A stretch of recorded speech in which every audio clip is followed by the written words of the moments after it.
The truth about trading psychology, why most traders lose and how to fix it. Most traders lose money not because their strategy is wrong, but because they are. If you ever chased a trade, exited too early, or tried to hold on to a loser too long, you just didn't want to let go, you're just seeing that stock go down and just thinking it's going to go back up, but it just continued to go down, this video will show you exactly how to fix that. I've been there, frustrated, emotional, and inconsistent. But once I figured this out, everything changed. Let's get right into it. The real reason why most traders lose, let's cut straight through the noise. Most traders don't fail because they didn't learn enough technical analysis. They fail because they don't master themselves. Fear, greed, hesitation, impulse, want to make more and more money, don't know when to get out. That is what destroys trades. Think about it. How many times you had a winning setup and still messed up? How many times you were green in a trade and let it go down to red? You let a winner become a loser.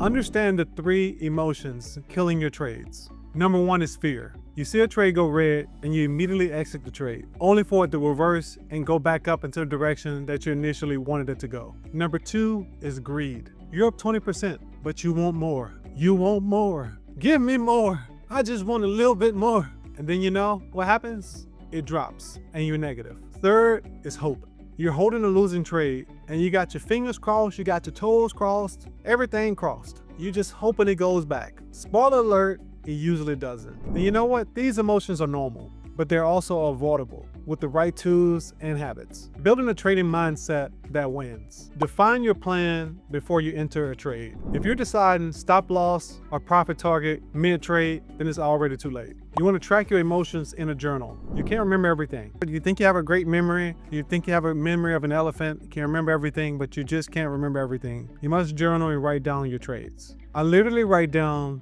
exactly how I felt before I entered a trade and how I felt once I exited a trade. Every single time, and this has been a game changer. And you accept losses as part of the game. We won't win every trade. Losses are tuition. It's what we're paying to learn. And you don't let losses define your identity. That's a part of trading. It's a part of playing the game. Here's my favorite trick to stay disciplined. Here's something I do that completely changed my consistency. I trade like I'm explaining every move to a student. Imagine someone watching your screen while you're trading. Would you still make that impulsive decision? Probably not. If you were teaching a student and they were watching you trade and you just out of the blue say, hey, let me take this trade, you wouldn't take that trade. So you want to trade exactly like someone is watching over your shoulder and you're teaching someone how to trade. When I started doing this, everything shifted. My patience increased, my discipline got tighter, and I stopped over trading. The psychology of winning traders. Winning traders aren't just skilled. They don't just know technical analysis and have a great system. They're stable. They stick to their rules even when it's hard. They're disciplined. They let winners run and cut losses quickly. They don't seek excitement. They seek consistency. This isn't gambling. This is calculated decision making. This is based on probabilities. What's probable to happen? What's most likely to happen? And based on the likelihood of something, that's when you decide if this trade is something that you want to get into. Emotion has no place in execution. If you want long-term success, forget chasing indicators. Focus on mastering yourself. I created this channel, Trade Life Mastery, to focus on mastery. If you thought this video was helpful, hit the like button, comment, subscribe, and I'll see you guys in the next video.